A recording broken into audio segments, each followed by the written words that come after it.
Right now, Pittsburgh's best sports show is about to begin. Call us or tweet us. We've got things to talk about on the Ireland Contracting Nightly Sports Call. Good evening, everyone, and welcome inside the Fan Cave. This is the Ireland Contracting Nightly Sports Call. Bob Pompeani here in studio. Andrew Fillipponi of the PM team is live up at 93.7 The Fan, and you can hit us up at 412-575-2600. What are you giggling about, Bob? Is there an inside joke? What's happening here? What's going on? Nothing. What happened? I can hear it in your voice. We've worked together long enough. Something happened. Yeah, something did, but that's okay. It's for you to find out later in a commercial break. I'm not going to tell you now. In the meantime, Andrew, how are you tonight? And I want to start by talking about the Pirates, and they needed a win badly, a feel-good win, and they had the guy who's now the stopper, Jared Jones, out there setting records.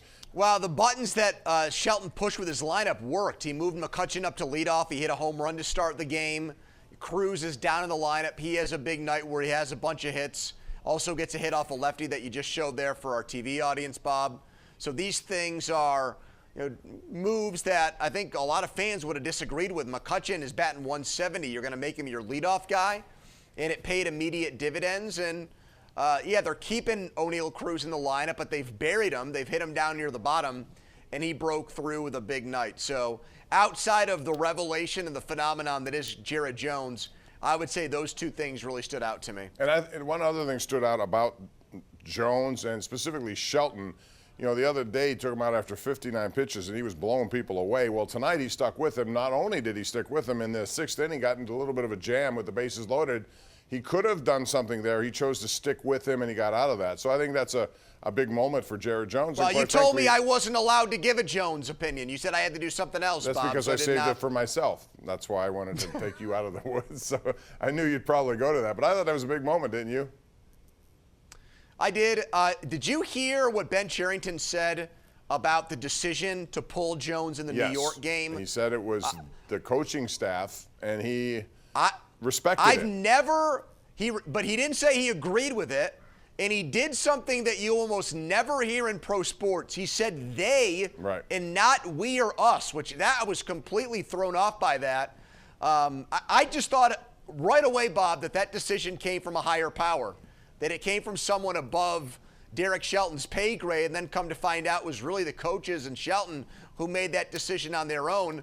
So, yeah, they need to make it more not one size fits all, not X amount of innings, see how much strain, see how many pitches, see how he gets through every inning.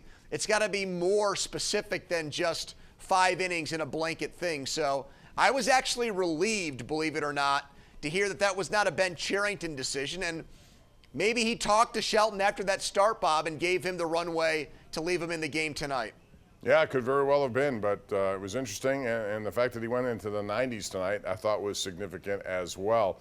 When we come back, we'll talk about the Steelers because Omar Khan and Mike Tomlin met with the media today. Also, a little program note for you. We have a special on the 50th anniversary of this draft of the 1974 Steelers draft, which by far was the best of any draft taken by any team anywhere in the history of the game.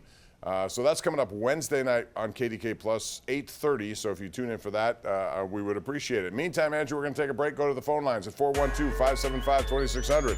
Call us, air your opinions. Right now, we got hockey to get into, a little NBA. It's a full slate of activity on the Ireland Contracting Nightly Sports Call, both here on KDK Plus and 93.7 The Fan. All right, here is our tweet of the night from Codify. Before tonight, Garrett Cole owned the record for most 100-plus pitches thrown by a Pittsburgh Pirate starter in one game with 8 in a 2013 game. Well, tonight, Jared Jones, 8 of them in the first inning. And then you didn't see much of it, but, man, he was mowing people down early on and really had control, efficient use, I thought, of all of his pitches. And he's a confident young man, which is great to see. Andrew, I want to ask you about what you heard today from Mike Tomlin and Omar Khan. Normally, these press conferences don't reveal much other than a potential smoke screen for something they may try to cover up. It seems to me like they have a lot of needs here. We were talking about that earlier tonight, from wide receiver to offensive line, even defensive line, corner, whatever. Your thought on what they may do here and the temptation if you have a really good wide receiver at 20. Would they go in that direction even though they still need offensive line help? Yeah, sound like Mike Tomlin gave away a little bit of their strategy at wide receiver when he was talking about Puka Nacua and the fact that he was found in the 5th round, and that gives teams comfort that they can find wide receivers. You also have their own history to draw from and how they've drafted so many guys on day 2 or day 3. And so I don't think that they take a wide receiver at 20 unless Odunze fell, and I don't see any way in heck that happens. So I think they'll wait on that. And I also think, Bob, that what was said today about trading down, Omar Khan said we're never going to bypass or we're never going to turn down drafting a good player at our spot, which makes me think that there would have to be a hellacious run on guys they really liked, and they would be caught in a situation where they really didn't like the crop of players who were left. So I just don't. I think they'll stay at 20. Because of the holes you mentioned, I don't think that they'll have the guts to give up some of those draft picks to take a guy 5 or 6 spots ahead of them and give up those picks to fill or plug some of those holes. Yeah. So that's one of the things I came away with, is that I think they'll stay at 20 and make the pick there. Yeah, they have 20-51, and we'll see what happens after that with a couple of third-rounders. But I still think if the offensive lineman they're looking for is available, they're going to go in that direction, but nothing would surprise me at this point. I want to ask you about a couple of real quick games in the NHL tonight. Very interesting. The Islanders had a 3-0 lead on the road. They only had like 12 shots on goal for the entire game, and they made the most of those, except that they could not sustain that against Carolina. Stormed back with 5 straight, 2 in a 9-second span in the third period. Then Jake Gensel gets an empty netter, so they win 5-3. Here's the other one. Austin Matthews scored the game winner tonight for Toronto as they even their series with Boston 1-1 breakaway to beat Linus Ullmark. He did not start in game 1. It was Jeremy Swayman. Ullmark is a Vezina Trophy winner, so they've been splitting guys all season long. There are a lot of people who believe they should have stuck with Swayman given how he played in game 1. They didn't do that and they lost. What do you think happens next? I think they go back to Swayman for game 3. I thought Boston's defense in front of Ullmark wasn't very good, and Ullmark did not have a bad game. But I think you go back to the guy who won game 1 in this Jim Montgomery system where they're going to try to use 2 goaltenders, which the Penguins have done to win Stanley Cups, but it wasn't a rotational thing. They'd ride a hot hand, and then when a guy lost a game, they'd make a switch, talking about Matt Murray and Marc-Andre Fleury. And as far as goaltenders go, Bob, I wonder if the Islanders now turn to Sorokin. I would. Because Varlamov was good for them in getting them into the playoffs, but Sorokin's the guy with the pedigree. And remember, that's what kick-started Florida last year, is that they started with Bobrovsky on the bench. He went in, got hot, and then carried them to the Stanley Cup final. I'm not saying that's going to happen, but if you're Patrick Waugh, you're an old goaltender, I think they got to go with the guy with the better resume lately than just the player that got them to the playoffs this year. Yeah, I think so. There are going to be some interesting games tonight we'll get into later. Right now, back to the phone lines. On the Ireland Contracting Nightly Sports Call, we got John in Cranberry on line number 3. Hello, John. Hey, Bob. Thanks for taking my call, you and Andrew. And before I forget, Bob, a belated happy birthday to you. I know it was the end of last week. Thank you. I want to wish you a happy birthday. Appreciate it. So, thanks. So I wanted to talk a little bit of playoffs. I was flipping back and forth. You mentioned the game. I saw the 4-goal comeback by the Canes. But the other game I saw was the NBA. The Knicks were down by 5 with under 27 seconds left, and they hit back-to-back threes, scored 8 points in those last seconds to steal that game. So it's playoff fever. So I want to get your thoughts on that. But also, I wanted to also ask you and Andrew what your predictions are and who will win the NBA title this year and who will win the Stanley Cup. Thanks. All right, that's a good one. Thanks, John. Yeah, Knicks. It's good when the Knicks are involved in high-stakes basketball, number one. It hasn't happened very often. I like Boston. Yeah, I don't know how you couldn't like Boston given where they are and what they've done in the regular season. And in the West, again, Denver is Denver. And I saw the other night where I thought Anthony Davis played as well as you can against the Joker. But Jokic is so good in so many ways. That team is so refined. I find it very difficult to see, and this is not exactly stunning news, if I'm saying Denver and Boston. I do get enthralled with Oklahoma City. I love their young talent, and they showed me a lot of wherewithal, even though none of them had experience in their first game win the other night, Andrew. Well, they got lucky Zion was hurt in the play-in because they would have lost that game if Zion Williamson was available for New Orleans. Ingram had a terrible game. He's New Orleans' best player left standing, and it still took a last gasp. So we'll see if the jitters and the butterflies for Oklahoma City are gone now that they won that game. The only team in the West who I think can beat Denver, and they got blown out in game 1, so it's a weird time to make this case. Dallas? I think Phoenix has the players to do it. If they can all come together. I mean, you've got 3 monster scorers in Durant, Beal, and Booker. They made moves at the deadline to try to shore up their rim protection. So everything would have to click for them. I'm not predicting it would happen, but I think they've got the personnel, the best chance to beat Denver in a 7-game series. I do think Boston will run away with the East. I don't think the Knicks can do it without Julius Randle. So I agree with you. I think it's a really chalky NBA playoffs. In hockey, and I think this team is losing right now, but I really like the Stars, Bob. They're my favorite team out west. I like them. And in the East, I would probably pick Carolina to get to the Cup final. Yep. They got a deep team. The only thing now, their goaltending sometimes will worry me because if you don't get the kind of goaltending you need against some of these teams, you could pay the price for it. But yeah, I think, how do you not like a team like Dallas, what they've done all season long, very, very, season put together. They got an outstanding goaltender, Nottinger.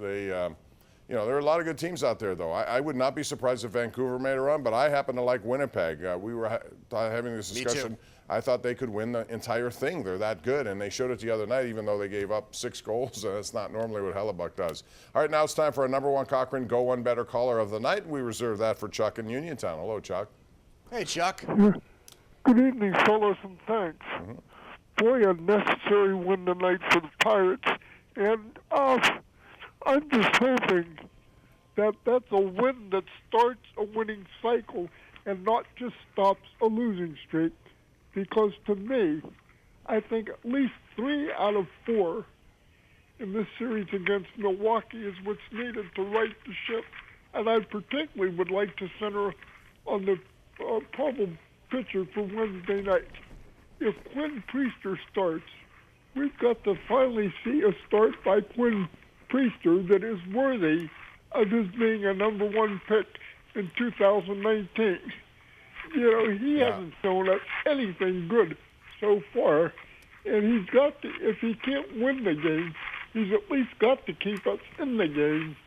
Yeah, no question about that, Chuck. And listen, his first start, he got a lot of ground balls, but he gave up 3 home runs. You can't do that. He needs, all these number 1 picks over the last few years have not materialized into much of anything. That's why it concerns me about Henry Davis, a little bit. I'm not going to overreact to it because we're still in April, but man, his bat has got to get going, and somehow, some way, they got to get it going. Well, I don't think Bart has options. So what do you do when Grandal's ready? I think Davis goes down. And I think you've got Grandal and Bart as your catchers, and Henry Davis goes to the minor leagues, or you carry 3 catchers and he moves to DH or right field. He's out there platooning with Andrew McCutchen, which is hard to do because they're both right-handed hitters. So I do think they've got a little bit of a conundrum on their hands, Bob, and it's going to come soon because Grandal's catching at AAA, including catching Paul Skeens the other night. The Jones road here is remarkable because last year in the minor leagues, Bobby, at an ERA of 4.8, how was that possible? That a guy struggled at AAA and now is in line potentially to win the National League Rookie of the Year. And also, Bob, I know who Jose De Leon is.